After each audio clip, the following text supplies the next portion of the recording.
All right. Hello, everyone. I would like to welcome you here on behalf of the Peace Center for Indigenous STBBI Research for the recording of our conversation on Gender Part 1. My name is Catherine Booker, Ninunji Yagi Nalahi. I am a mixed-race woman with Munsee, Black, and settler ancestry, and my pronouns are she and her.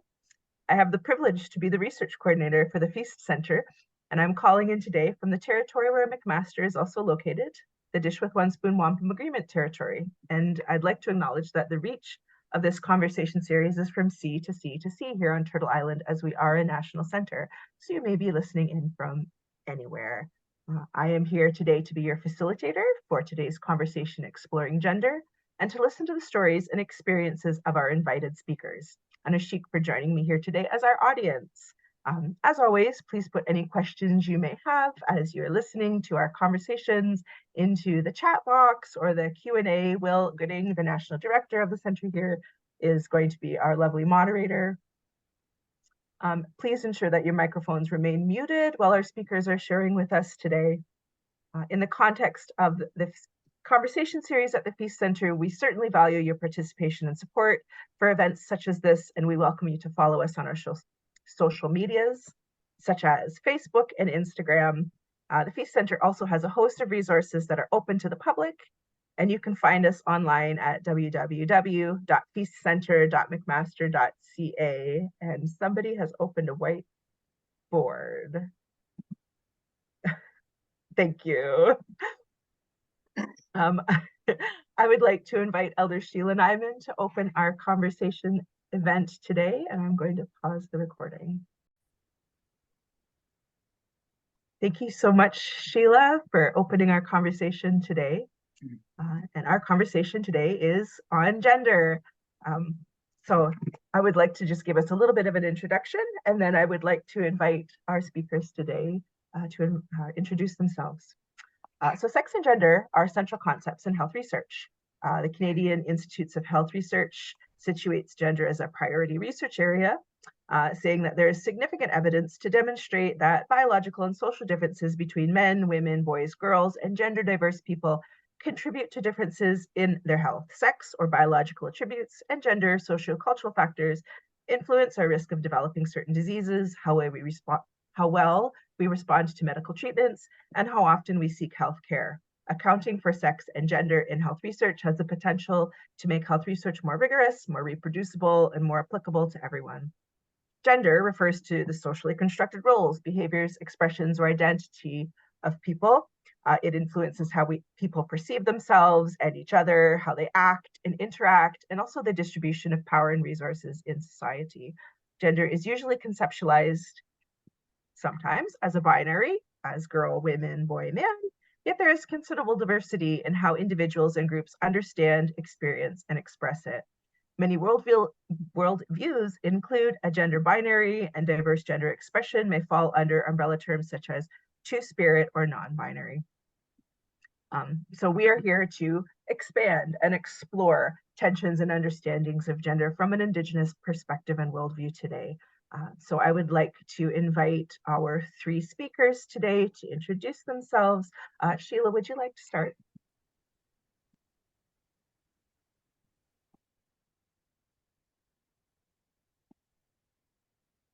Sheila might be away for the moment. Albert, would you like to introduce yourself today? Yeah, I'm Albert McLeod. I live in Winnipeg, which is Treaty 1 territory, and also the homeland of the Red River Métis. And I've been living here for 43 years. I originally come from northern Manitoba, and my ancestry is Cree and Scottish, who were part of the Hudson Bay Company Fur Trade. And I worked in HIV for over 35 years, and now working with the Manitoba HIV STBBI Collective Impact Network for the last 6 years here in Winnipeg. And so I do a lot of education, outreach, and advocacy around Two-Spirit, Indigenous, LGBTQI identity. Done. Thank you, Albert. Doris, would you like to introduce yourself? Ani bonjour. Kwenda gazet Nishnika Swawash Netoldem Nishna Benda Wikwem Kongdonjaba. So I just introduced myself in my Anishinaabe name. My English name is Doris Pelche. It's English and French, I suppose, because Pelche is a French name. And that's kind of indicative of the Jesuits having missions in our territory where I come from. I come from Wikwemkong, which is on the beautiful Manitoulin Island in the Great Lakes, Lake Huron. And that's my community. That's where I belong. That's where my umbilical cord is buried in the land there. And it connects me to the land. And I've been involved in HIV and AIDS activism as a fully disclosed HIV positive Indigenous woman for almost 22 years now. I've been living with HIV, and as most people that are living with HIV, we advocate. Quite often we jump into the advocacy role because there's so much need in the community. When we test positive, we actually witness the huge need in our communities. And I work at the Feast Center right now. I'm community engagement coordinator there, and I'm just to close it off a little bit. I'm a mother.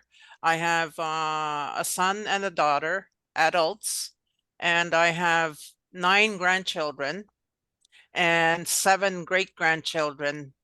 And so I'm the matriarch of my little family.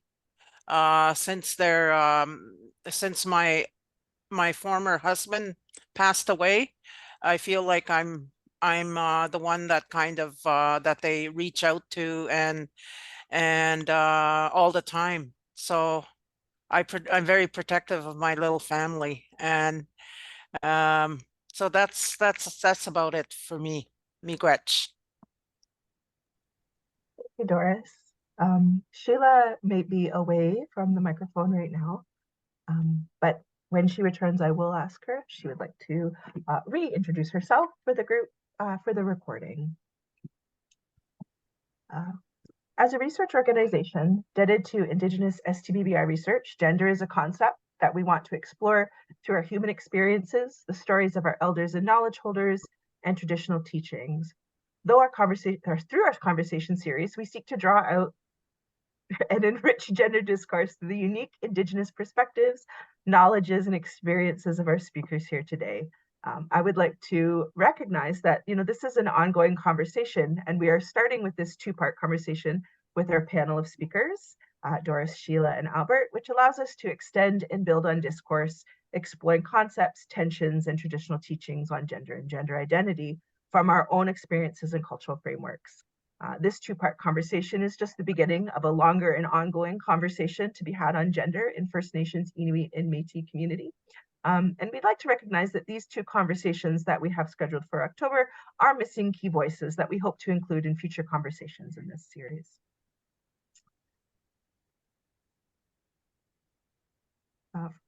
As we know, discussions around gender in research are important, and in many ways the conversation has been very much an academic one in discussing and analyzing concepts and structures and constructs in the way that they play out across diverse First Nations, Métis, or Inuit cultures, and also in relation to sort of the dominant Western cultural influences, all of which are in flux with one another.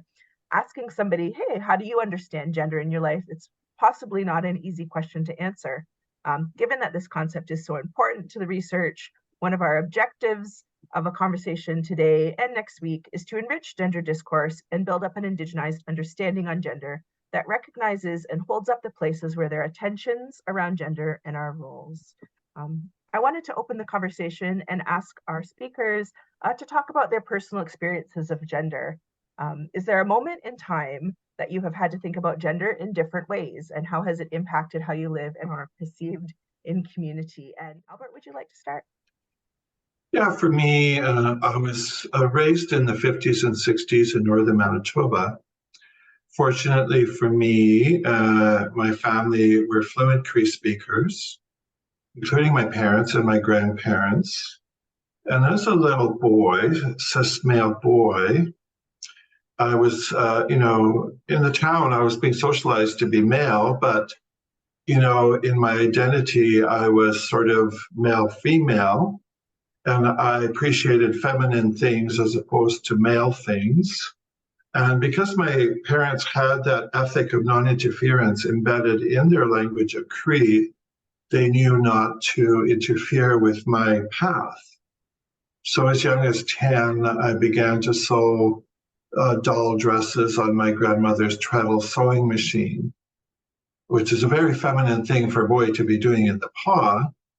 But no one said anything about it to me because, that ethic of non-interference was so ingrained in the understanding of my place in reality and in the world and in creation. And later, that understanding was improved in working with the late Ojibwe language specialist Roger Roulette, who said, in terms of the Ojibwe worldview, every living being is considered awi, which is the word, which means that created human being is intentional and it is supposed to be what it is supposed to be. So that's the background in terms of my community's understanding of my birth, my identity as male, but also being feminine male, and that they were not obligated to critique me, to change me, or to manipulate me to be something I wasn't. So I was very fortunate for that. And Roger also said in the Ojibwe cultural worldview, every being is understood to have a purpose, a role, a destiny, and possess a divine gift.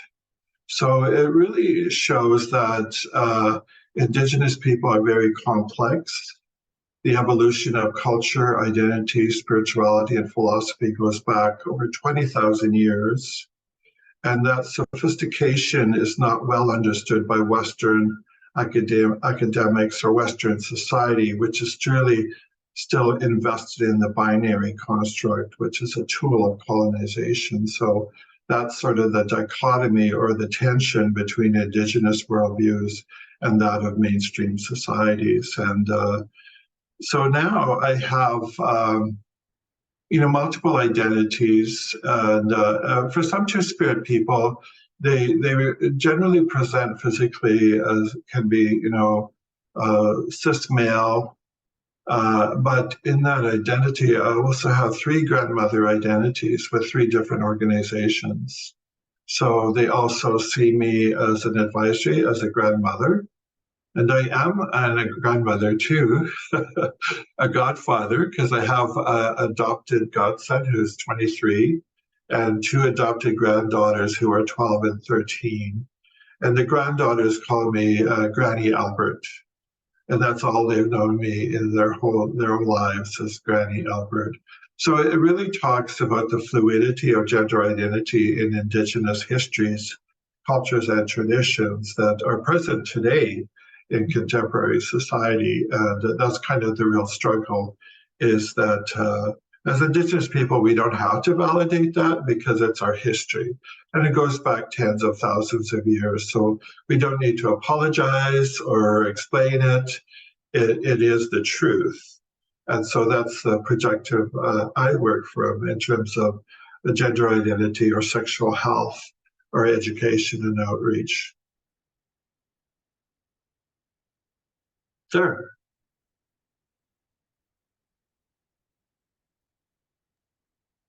Thank you, Albert. Sheila, can you hear me now? Yes, I can.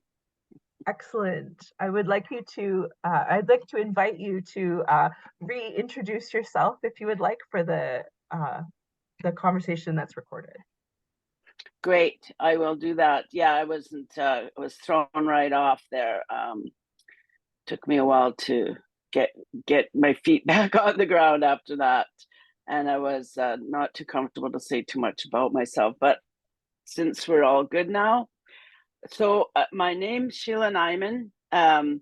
my traditional name given to me by my great auntie Doll, like before she died in that first year of COVID. She was 102 and very, very precious in my life. She gave me the name Saluni Atkin, which is the name of my 4 times great grandmother. And that name has not been used in the 4 generations. And it's from the old language, so we haven't completely figured out the meaning of it. The language that my people speak is in Tsilkshan, and unfortunately, no, I have some words, and trying to learn. It's complex, especially I'm almost 70, so it's harder to learn another language as you get older. I am, as you heard me say, I've practiced, I've been taught, I have an elder, I have a number of elders actually, and spiritual leaders who have taught me. I now work as an elder support in many areas. I also hold a master's degree in social work from the University of Victoria. I went to that university, I was over 50.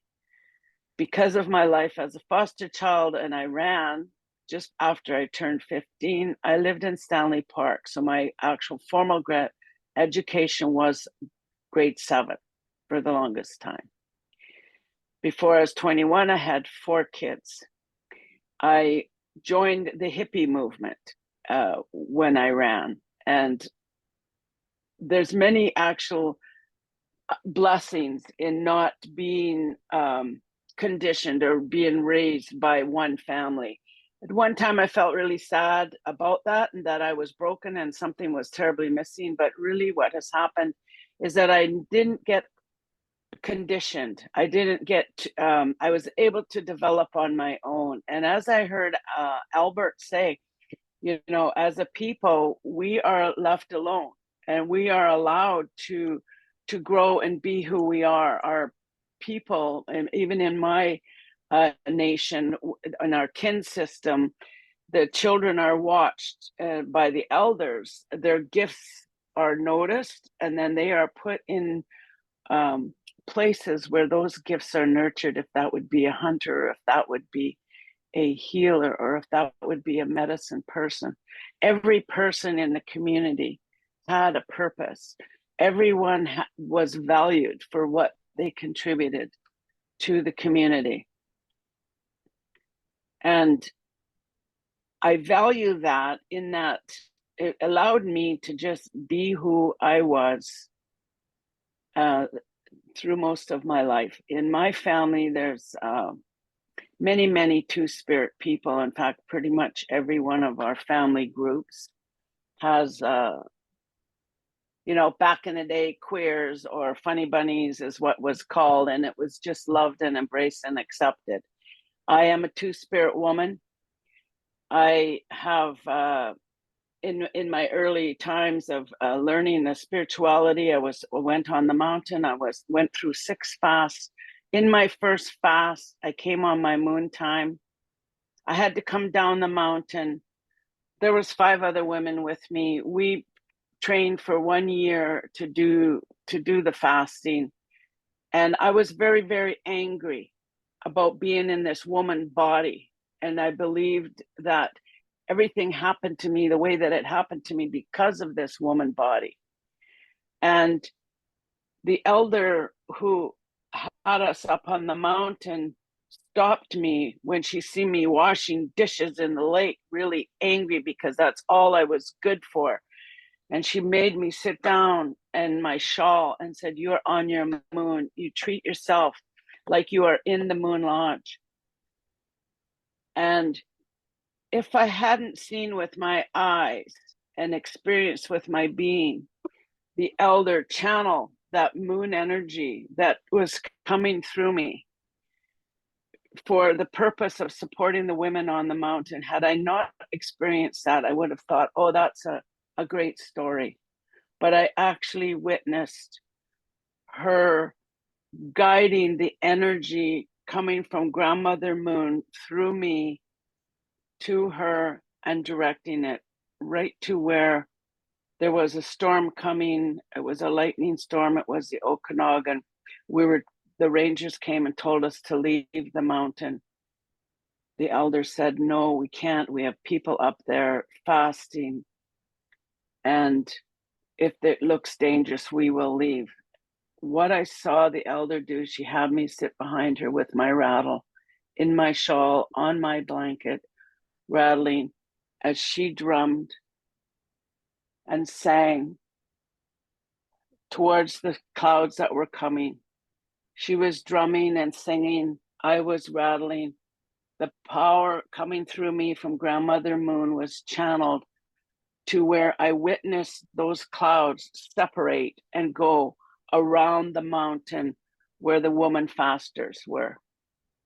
And there was a number of other instances in that time where I got to experience this power of Grandmother Moon and the power of the bleeding time that I was in, that showed what life-giving bodies are capable of.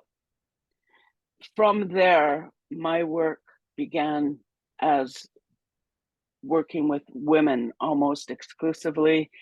I developed Homes of Healing, a program of Homes of Healing in Vancouver, and worked in and around Vancouver's downtown east side from about 1994 to when I resigned in 2007. And through that time, I've worked with women, empowering all of the things that happen to female-bodied people. I've been able to support in their healing. I've worked in the HIV and done research in HIV to where now I exclusively work pretty much as an elder in support. Earlier, when I was raising children, became an electrician. So I was one of BC's first female electricians. And in that, how I see myself is neither, well, I consider myself two-spirit. So I am gifted in a life-giving body. I'm also gifted in the way that I can see the world and act in the world from a male perspective.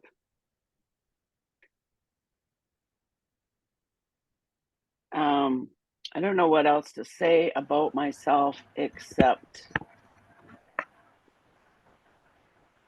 that is who I am today. How miigwech for that question. And I've been reflecting on what my co-panelists are saying and nodding my head because much of what they said really resonates for me as well. I'm Anishinaabe, and Anishinaabe actually is not a tribe, it's a human being. And that's how we acknowledge ourselves in my community when we say I'm Anishinaabe. It doesn't mean I'm Odawa or I'm Bodoeatami or I'm Ojibwe. It just means I'm a human being.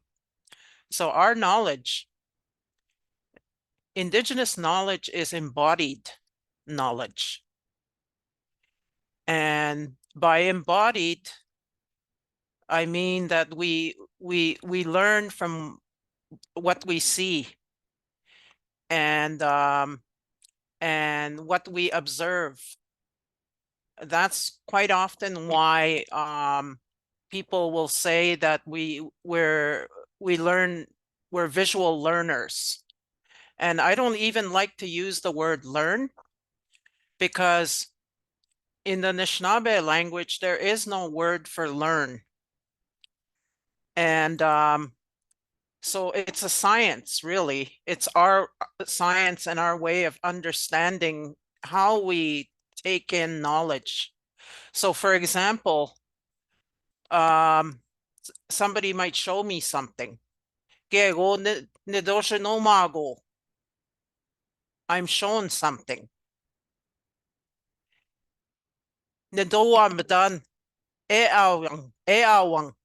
I see what it is.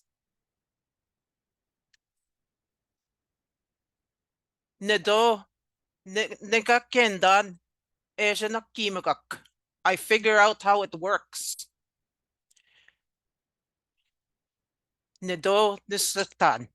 I understand. I know it. So there's no word for learn in the Anishinaabe language. It's a process, a way to know, and a method. So for example, if a child observed and heard everything spoken and saw it while it happened, they're not needing English to understand it. That child didn't make any mistakes when they spoke about it. So I just wanted to kind of position myself around the fact that we have no word for learn in Anishinaabe. And in terms of gender, my experience with gender, when I began to question the whole piece around gender was when I was coordinating a national research project called Visioning Health 2. Visioning Health 1, the same questions were asked. So one of the questions was on gender. So the three questions that were asked was, what does health look like for you as an HIV positive Indigenous woman?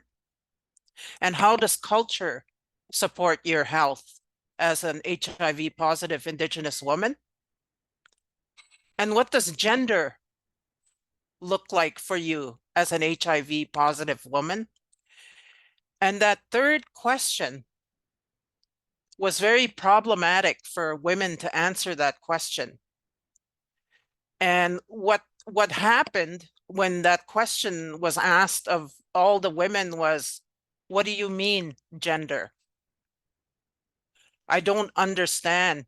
So the only equation that they could utilize to perhaps answer the question was a comparative kind of way, in terms of a comparative with the two binaries. And that was the only way that they could answer that question. The differences between the two binaries. And so that began to really inform me about a lot of things. And because I'm a fluent Anishinaabe speaker, I've been diving deep into our Anishinaabe language as I do this work to perhaps introduce Anishinaabe worldviews into some of the work that we do. And so that was one situation that occurred when I was doing this work. And so when I began to reflect on the whole question of gender, or the whole idea of gender, I went to my language. And in my language, there is no differentiation. There is no binary. There is no two binaries in the language. If you dive deep enough into the language, people use the word kwe, which they translate into meaning woman, but it doesn't actually mean that if you understand the language. It's an identifying trait or action that's present in the body. And within the totality of that body, it goes through, what happens is inner, it's separating and grouping and changing. So it's unseen within, and it results in a physical change, and it's fully visible. So there's change constantly that's going on. That's what that word suggests. And so I was asking somebody, I have a couple of language people that I consistently consult with, like Albert had Roger Rastool. And it was unfortunate when we lost him in the last year. And because that knowledge, the people that have that knowledge from the language are really precious. And we need to dive deeper into that. And so I was speaking to one of the people that I consult with all the time, and there's several of them when it comes to our Indigenous language. And we talked about this whole, question of gender, and so that we could better understand and maybe share a little bit about our Anishinaabe understanding or our Indigenous understanding of gender. So I remember I used to joke around and say, I don't have no pronouns, because there is no differentiation in the Anishinaabe language, no binaries that we referred to in the language. So I might say something as simple as in referring to, say, I see Claudette in the screen here. I might just refer to her and say, Ma ba, this person. I might refer to Albert, who I see in the screen, as Ma ba. And that's in my Anishinaabe language, which says this person. So when I asked about two-spiritedness or two-spirit of one of the people I spoke to, she explained the concept to me of what I might say if I were to use pronouns. What I might say is Nin moshkin e au yang. So that means this is who I am in my fullness of my full human self. And so she explained that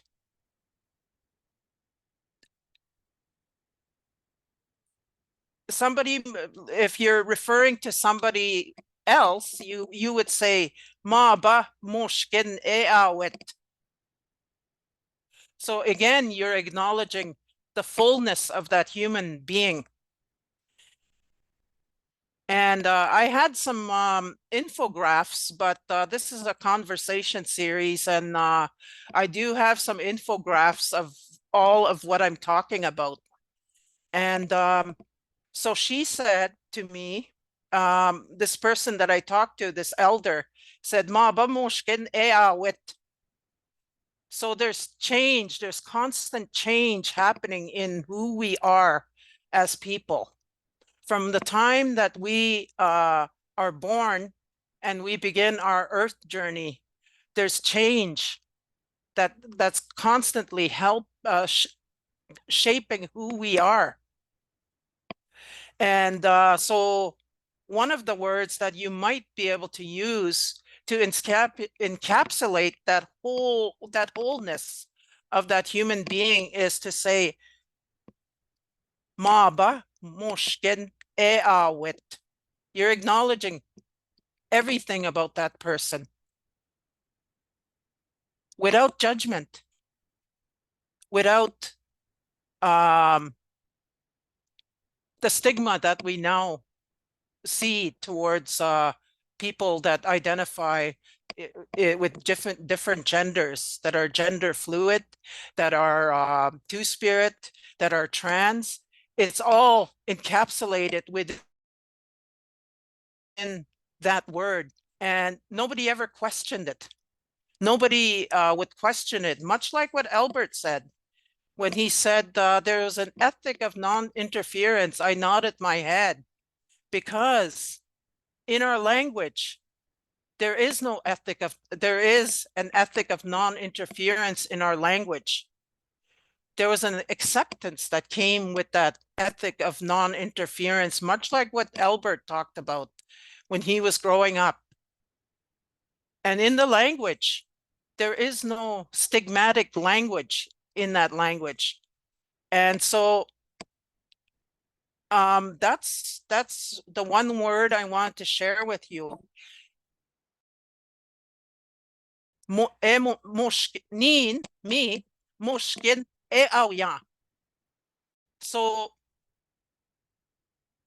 that encapsulates my bisexuality, which I just disclosed about a year ago. I went public with being bisexual. So when we think in the Western language, I think that's where it becomes problematic.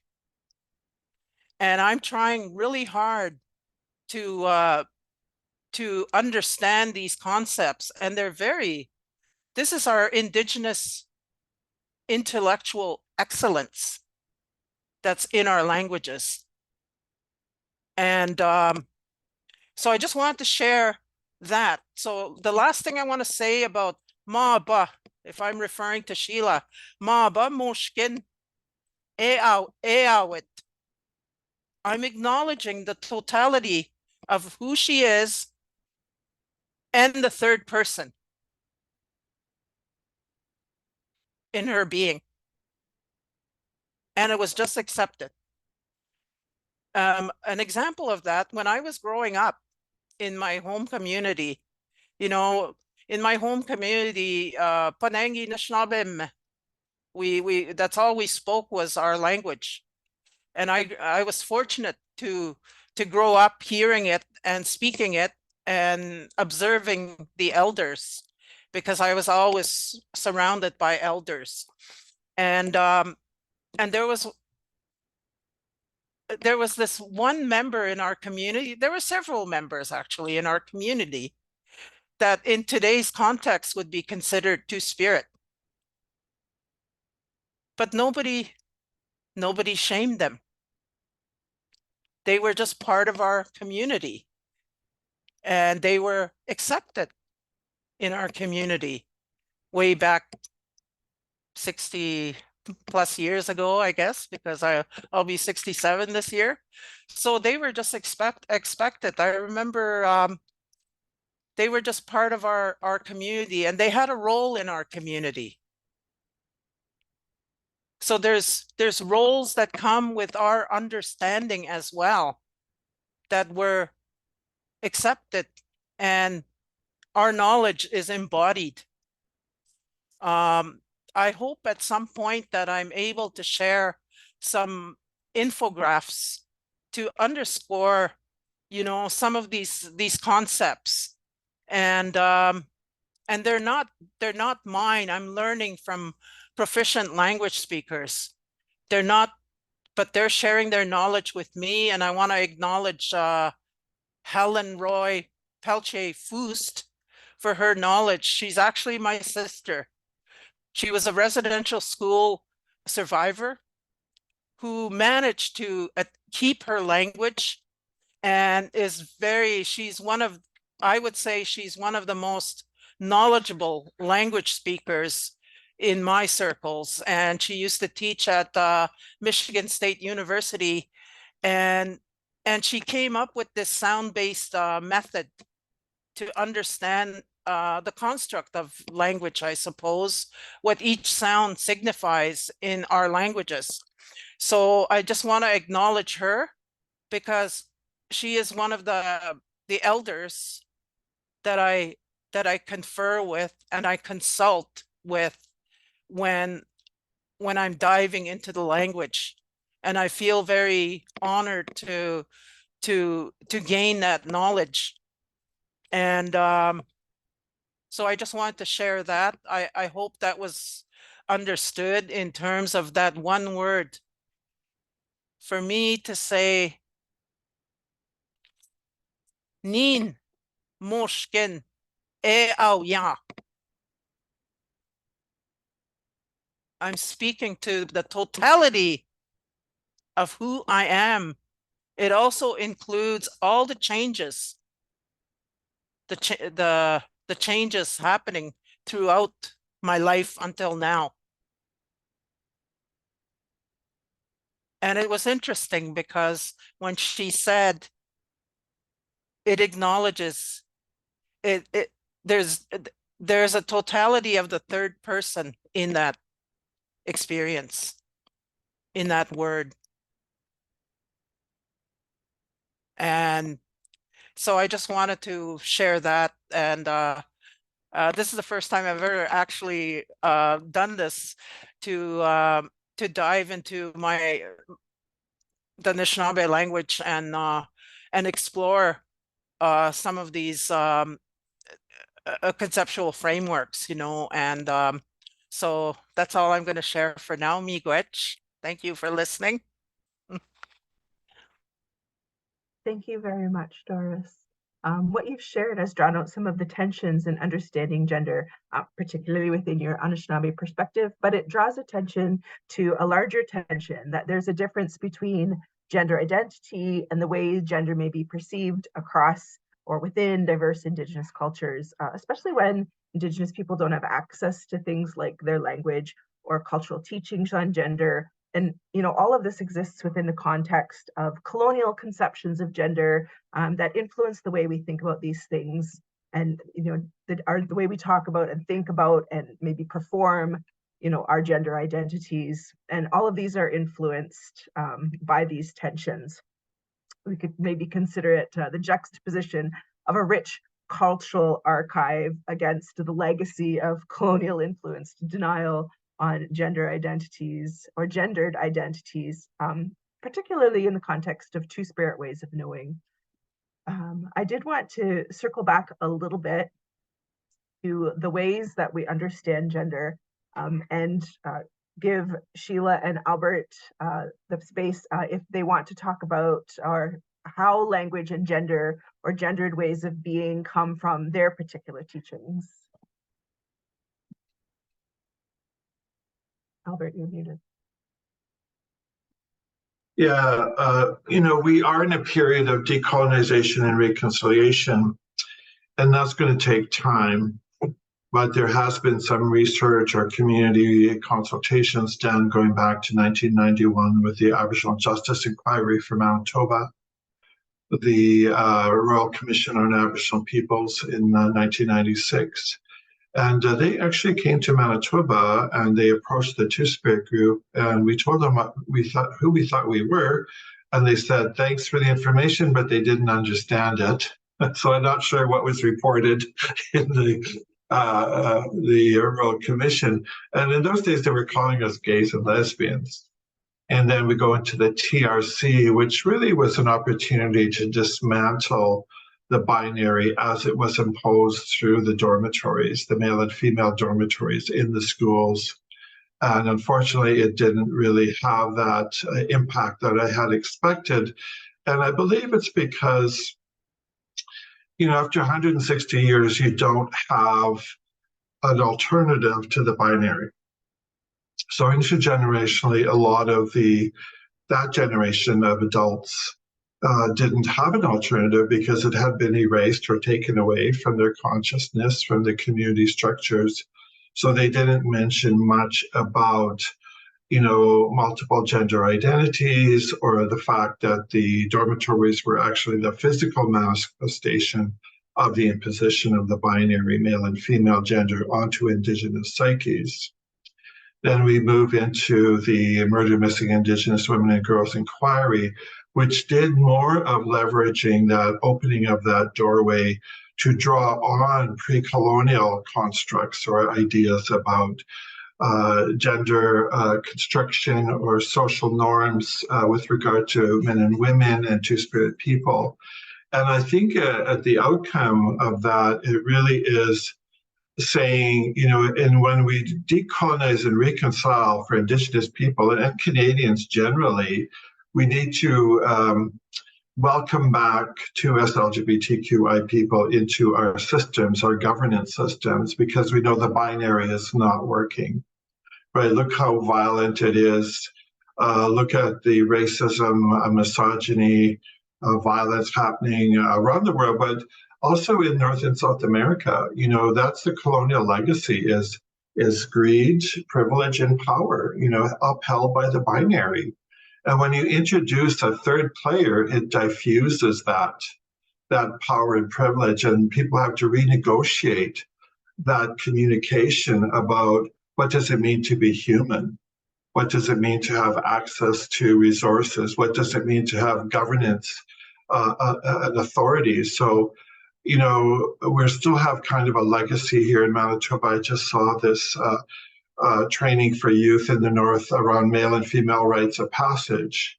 And that's going back to the past, right? It's relying on the colonial binary construct and doesn't have rites of passage for two-spirit people. So it's not going to resolve,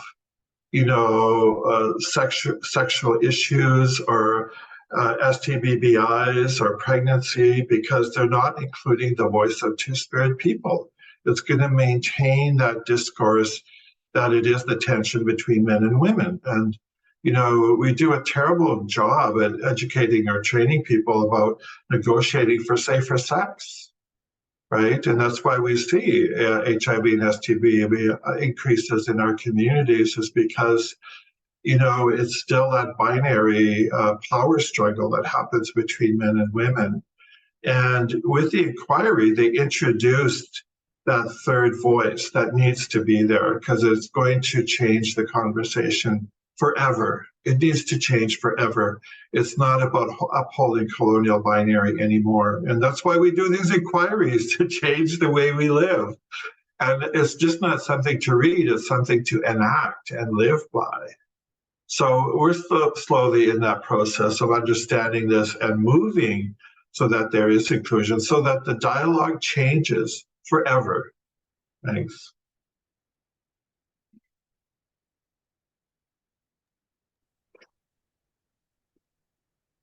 Why? So, Catherine, what was that question?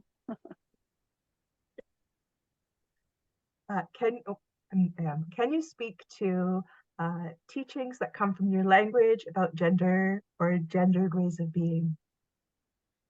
Well, I'm just barely in the baby stages of learning instruction.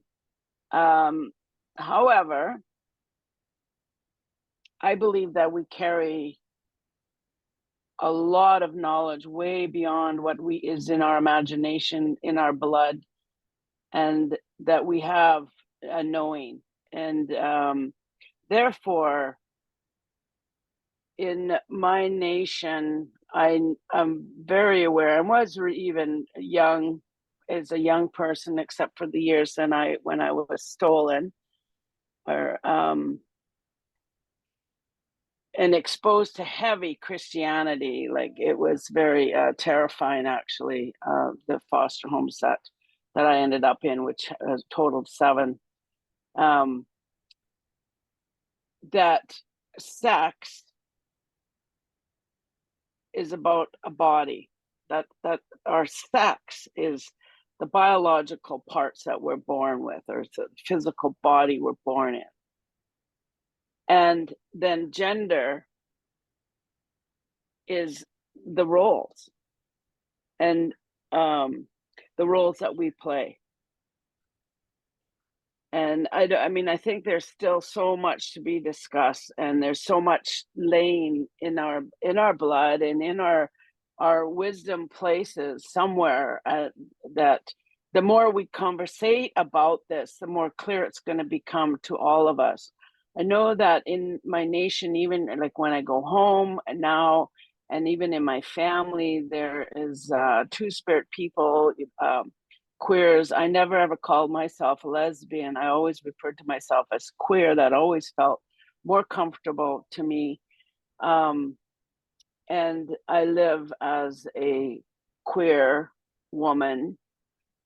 My pronouns are two-spirit, she. And my role, the gendered role that I play right now, is that of a elder moon time teacher, moon lodge keeper. And I also conduct ceremonies of healing and retrieval of self.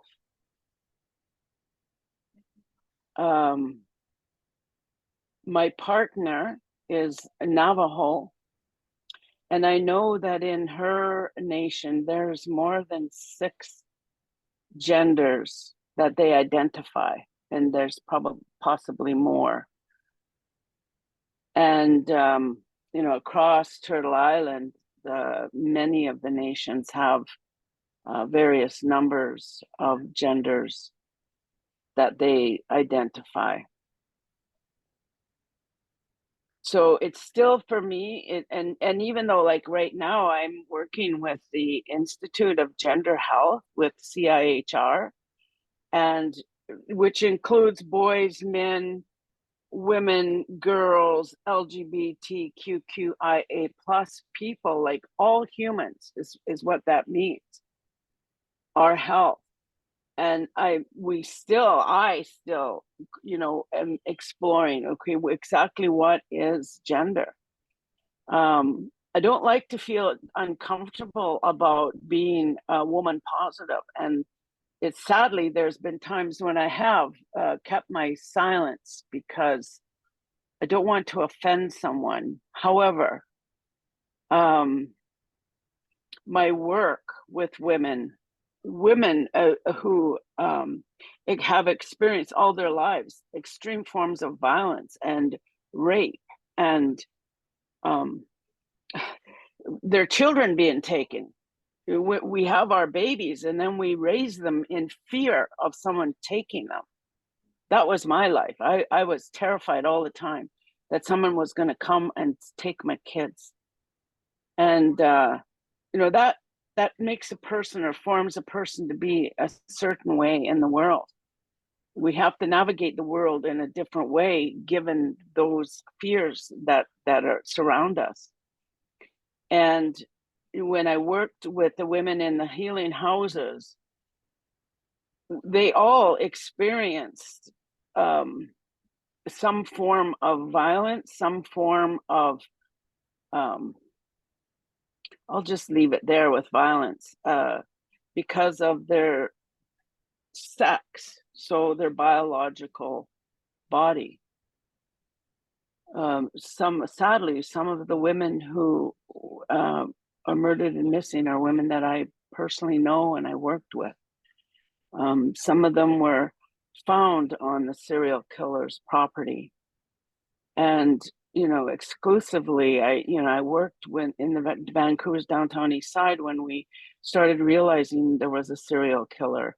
I was part of the movement of the march that happens every year that has expanded huge. I remember when we looked back, and if we could see a block of people marching, we were just thrilled and excited, to where, you know, that march now goes on for blocks and blocks. And those early days of organizing that march to get attention. And I even remember when there was conversations and arguments about, should the men be marching with us? I really am with what Doris was saying, in that we're human. And I believe, like what I know of the various languages I know a little bit about, is that our name, like Sil, is that how we say our name. It means a human. It means the people. Nichana, it means the people. Kuas. So I think as Indigenous people, like we know a lot more than what's in our conscious now. And due to contact, colonization, residential schools, the genocide, those that knowledge is on a shelf somewhere. So the more that we dust out our shelves and get rid of the stuff we don't need in them that have been put there by colonization, the more that knowledge and memory is going to come forward, because I think we know, each one of us, a lot more than we think we know about sex and gender. And yeah, we're human, each and every one of us, we're human, and we're beautiful in our own right, all my relations. Thank you, Sheila, for sharing your memories, experiences, and understanding, and especially for bringing the memories of the missing women that you know into our conversation today. I am very glad that they are part of this conversation and that we are holding them close. Breath. Trying to shoot. I think there's some very important threads there that you brought up and that Albert touched on in understanding sexual health and wellness as it intersects with gender or gender identities. In relation to STBBI, we know that sex and gender influences and shape our health and intersects with other factors such as our age or our ethnicity or our ability within social, historical, and cultural contexts. I wanted to, and you have addressed some of this already in things that we've spoken about. But I did want to focus on STBBI or sexual health care and well-being, in that, you know, your knowledges of your teachings, your traditional knowledges, including cultural, community, and language, how are they empowering you to make better decisions? Or how are they empowering community? Have you seen empowering in community to make better decisions, more positive decisions over sexual health care and well-being?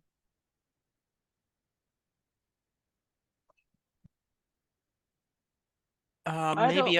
Oh, Oh, go ahead. Sorry, Doris. Go ahead. No. oh, okay. Yeah, what I see in today's society is when we were doing some prep for this conversation series, and we've had quite a number of meetings to prepare for today's conversation series on gender. It's a two-part series. We realized that we need to think of two-part series or three-part series when we do these kinds of conversations, particularly around the topic of gender.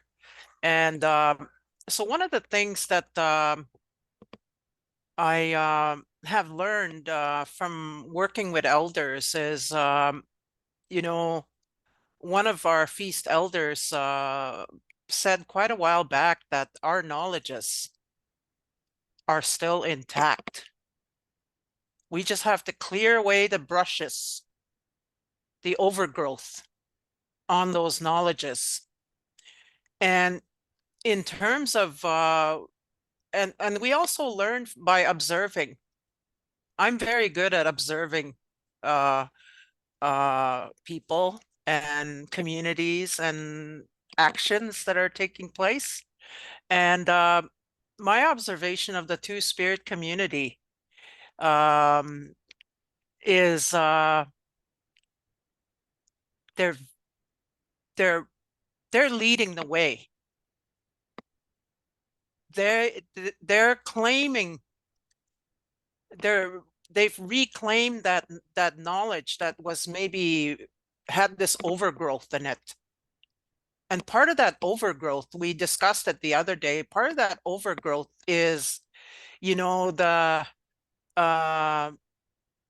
stigma that came with colonization that introduced that violence towards people that are different from their perspective. That happened, and that's still happening today. And then that was evident by those people that invaded this session today. That was very unsettling for me. I've never experienced something like that, but it was, I think the Two-Spirit community is leading the way in terms of reclaiming their places in our lodges and taking their places in our lodges.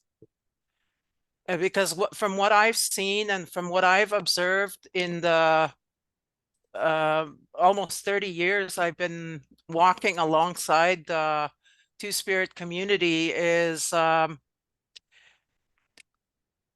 this reclamation happening, this resurgence that's been happening, despite all those barriers that come up. And and that's part of their role. Everybody had a role in our languages. I'm going to go back to our Anishinaabe words, like even the word kwe. It's an acknowledgement of the role of that human being and a function. That's one layer, but it's much more deeper than that.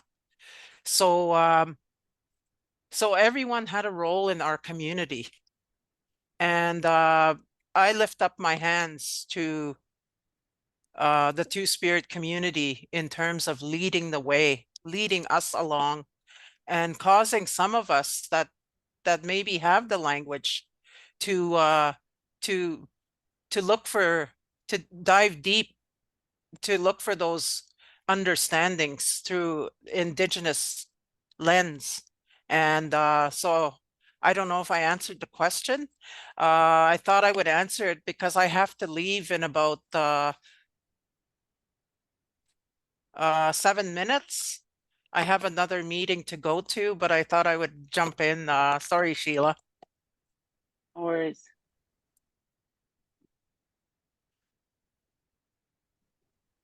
So the question there, Catherine, was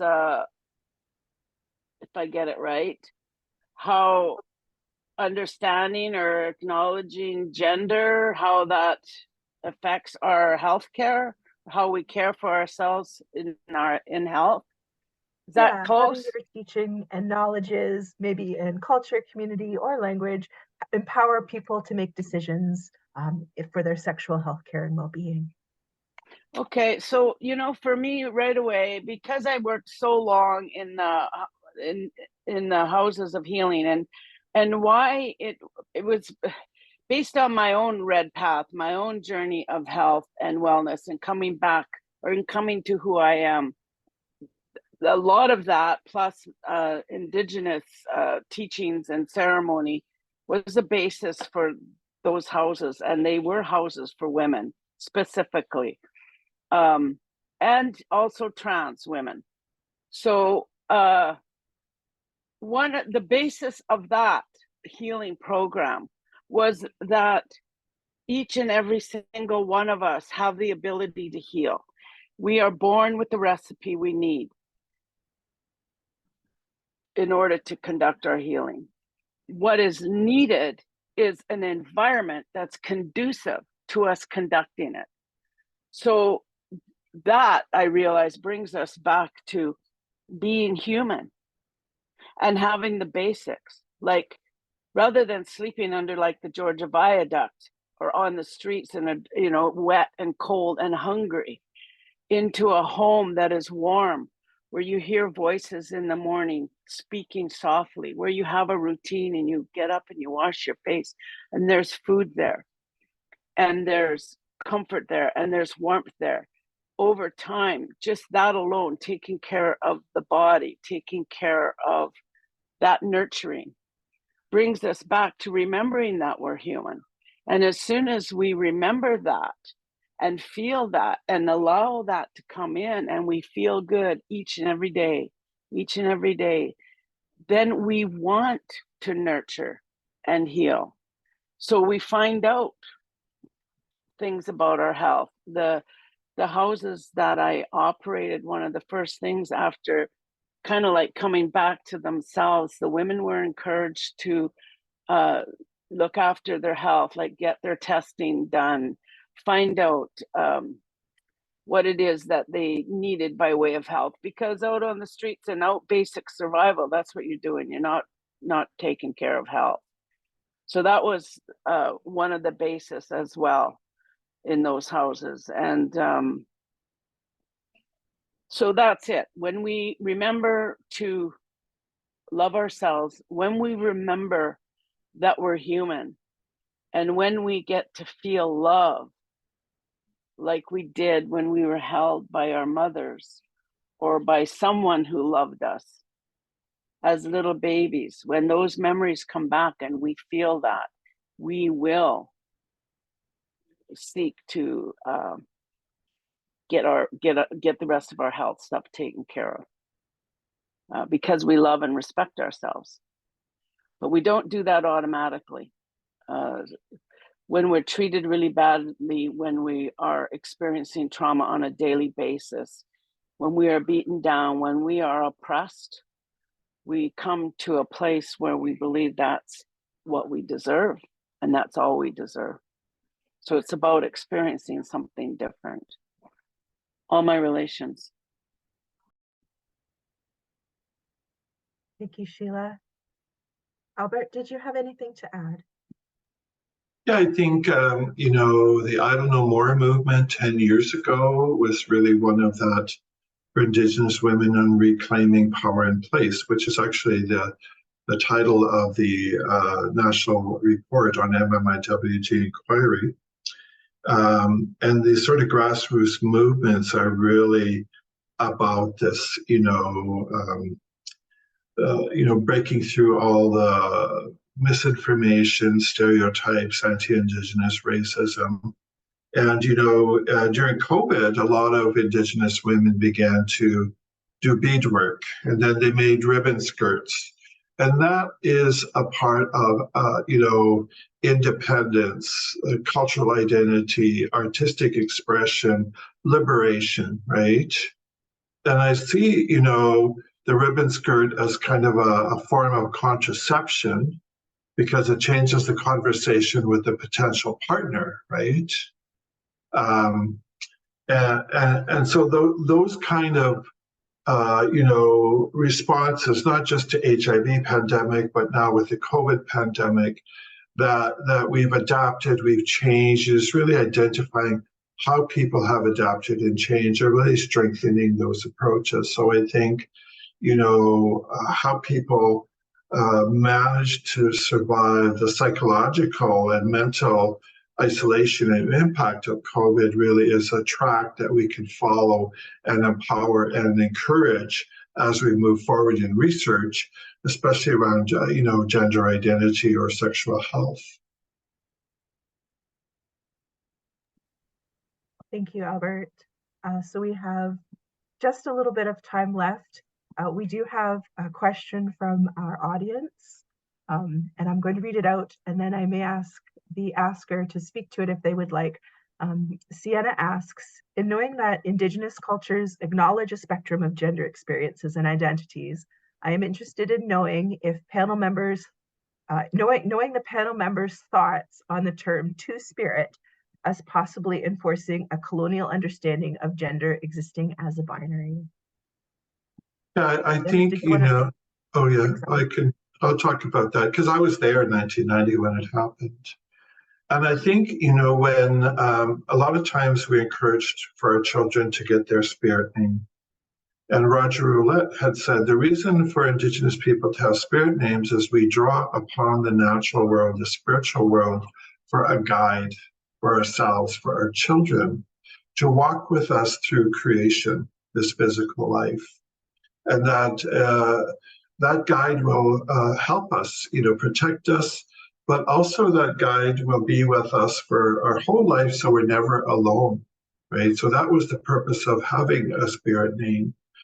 And I think in terms of our gathering, it was called Spirituality in the 90s, and that was something we craved at the time as Indigenous LGBT people, was a connection to our culture. So we had many ceremonies during those 4 days here in Manitoba, and we received the name. a spirit name.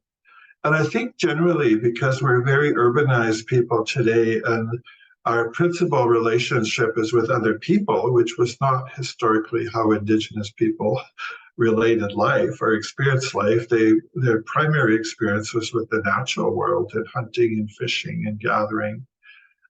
So this idea that in terms of naming or spirit naming, that it has to be about gender or the binary, that's an assumption, right? Because we're colonized and our politics are all about gender and male and female binary, right? So it's an automatic go-to that, oh, if it says two spirits, the spirits must be about male and female gender identity. And that's an assumption. Like I have a spirit name, it's Mashkadek. It means prairie sky. And my journey in my life is to understand what that means, right? So it's a lifelong journey with your name. And so for me, 33 years on from that name arriving and being adopted by us, that one spirit for me is our inalienable and inherent right to our traditional territories from which we come, right? That's a right as an Indigenous person on these lands, that I can go to my traditional territories and experience that life, that beauty, right? And no one can take that away because it's inalienable. The second spirit is the support and love I received from my family and community. That is about what makes me thrive and survive, is that, non-judgmental, like Sheila talked about, that sense of inclusivity, of nurturing and love and intimacy with my family, with my elders, with my nation, that again is another inherent right for me as an Indigenous person in my treaty area. So those are two spirits I'm talking about, right? It's not related to gender at all for me, because we made those offerings in 1990 and we received a spirit name. And that's what I focus on, right? That the spirits have given us something. And now it's a phenomenon because it's at the head of the acronym across Canada 33 years later.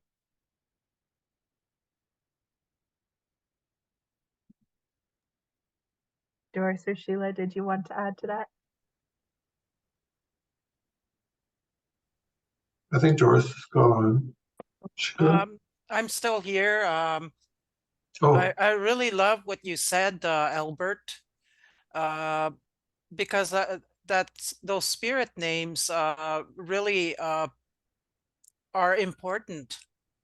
I remember an elder telling me there's a difference in the gait of young people when they have their spirit name. Their gait is different because they have that spiritual helper that's connected to their name. And those names also come from our observation, our ways of being able to observe a human being and recognizing